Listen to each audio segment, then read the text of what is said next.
My neighbor was stealing water from my supply, so I ruined him. I live in Asia and just purchased a new house.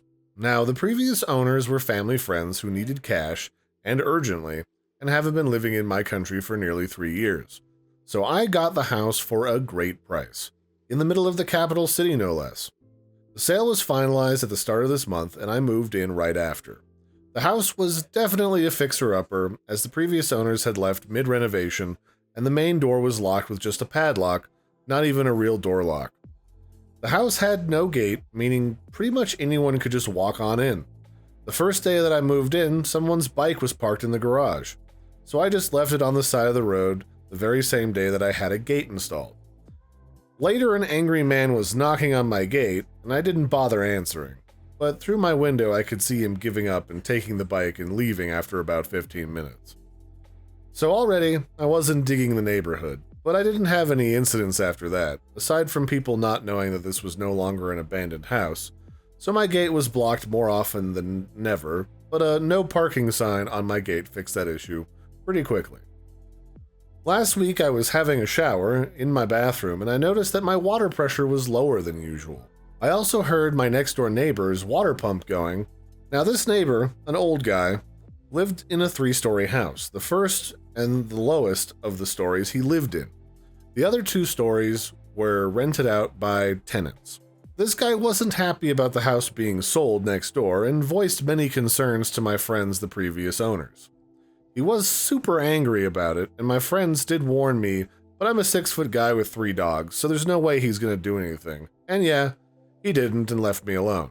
So with this living situation, a water pump is needed to pump water to the tanks on the roof, since the public's supply pressure is not enough to get it up 3 stories.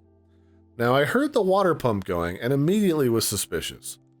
Sure, coincidences do exist, but it wouldn't hurt to check it out. I waited till his pump turned off and then turned on different taps in the house. Sure enough, the water pressure was back to normal. This made me even more suspicious, but if he was stealing water, it also made sense. The water bills had been going up over the years in this house, even though it wasn't lived in. And the house did have some leaks, but not enough leaks to account for all of the water that was being used. So it was all just chalked up to that, even if the bills were too high to be caused by just leaks. And now it's all starting to make sense. At some point in the last 3 years, this old miser thought he'd save on the cost of paying for water and waltzed into the property and has been siphoning water from my lines. I couldn't find out exactly where he was siphoning water from, but after checking my pressure multiple times, I was pretty sure.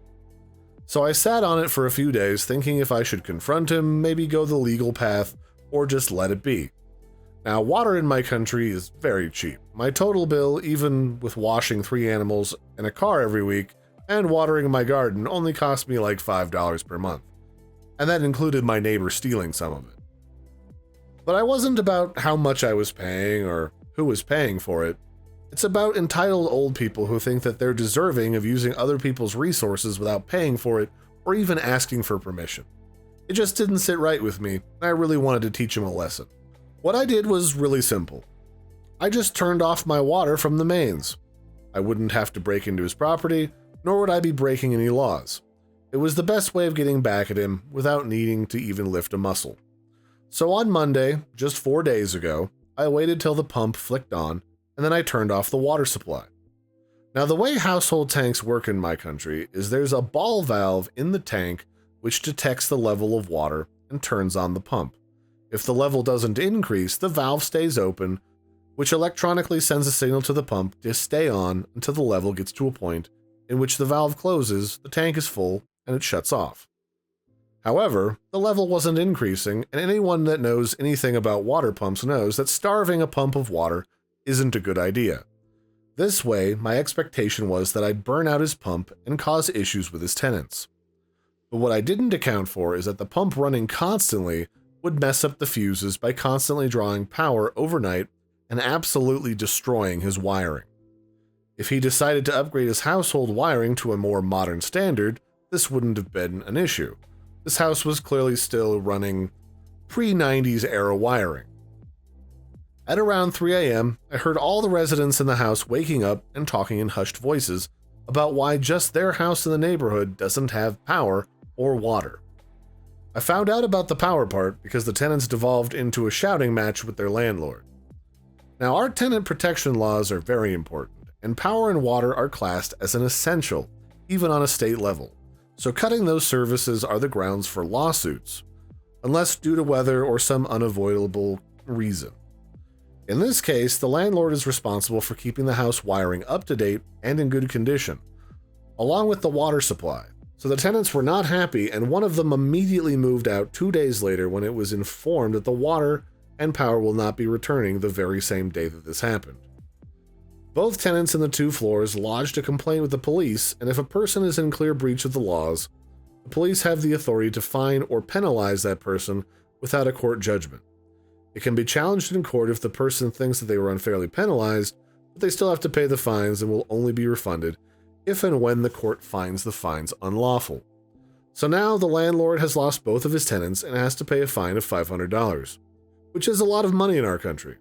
He also has to refund the security deposits of both of the tenants and cannot rent out until both issues are fixed, which will cost him a lot of money.